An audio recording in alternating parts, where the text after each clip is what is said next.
Hello friends, welcome to my channel Roopam self voice.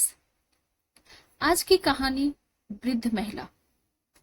Jodhpur की एक चर्चित दुकान पर लस्सी का ऑर्डर देकर हम सब दोस्त यार आराम से बैठकर एक दूसरे की खिंचाई और हंसी मजाक में लगे ही थे कि एक लगभग 75-80 वर्ष की बुजुर्ग महिला पैसे मांगते हुए मेरे सामने अपने हाथ फैलाकर खड़ी हो गई।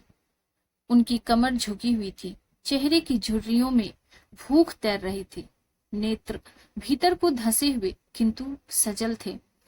उनको देखकर मन में न जाने क्या आया कि मैंने अपनी जेब से सिक्के निकालने के लिए हाथ डाला ही था। वापस खींचते हुए उसने पूछा, दादी जी लस्सी पियेंगे? मेरी इस बात पर दादी कम अचंभित हुई और मेरे मित्र अधिक, क्योंकि अगर मैं उनको पैसे देता तो बस 5 या 10 रुपए ही देता, लेकिन लस्सी 30 रुपए की थी। इसीलिए लस्सी पिलाने से मेरे गरीब हो जाने की और उस बूढ़ी दादी के द्वारा मुझे ठग कर अमीर हो जाने की संभावना बहुत कम बढ़ गई थी।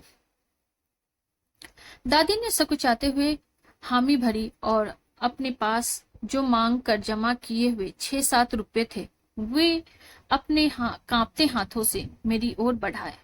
मुझे कुछ समझ नहीं आया तो मैंने पूछा, ये किस लिए? इनको मिलाकर मेरी लस्सी के पैसे चुका देना बाबूजी। भावुक तो मैं उनको देखकर ही हो गया था, रही बची कसर उनकी इस बात ने पूरी कर दी। एकाएक मेरी आंखें छलछला आई और भरभराए हुए गले से मैंने दुकान वाले से एक लस्सी बढ़ाने को कहा।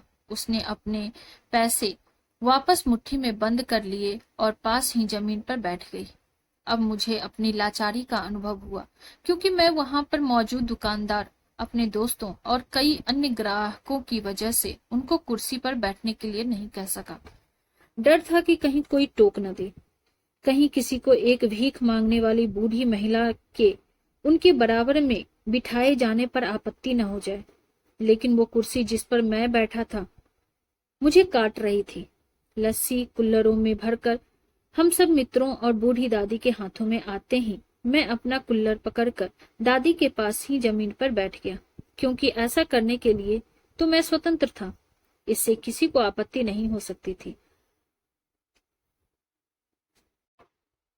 हाँ, मेरे दोस्तों ने मुझे एक पल को घूरा, लेकिन वो कुछ कहते उससे पहले ही दुकान के मालिक ने आगे बढ़कर दादी को उठाकर कुर्सी पर बैठा दिया और मेरी ओर मुस्कुराते हुए हाथ जोड़कर कहा, ऊपर बैठ जाइए साहब, मेरे यहाँ ग्राहक तो बहुत आते हैं, किंतु इंसान कभी कभार ही आते हैं।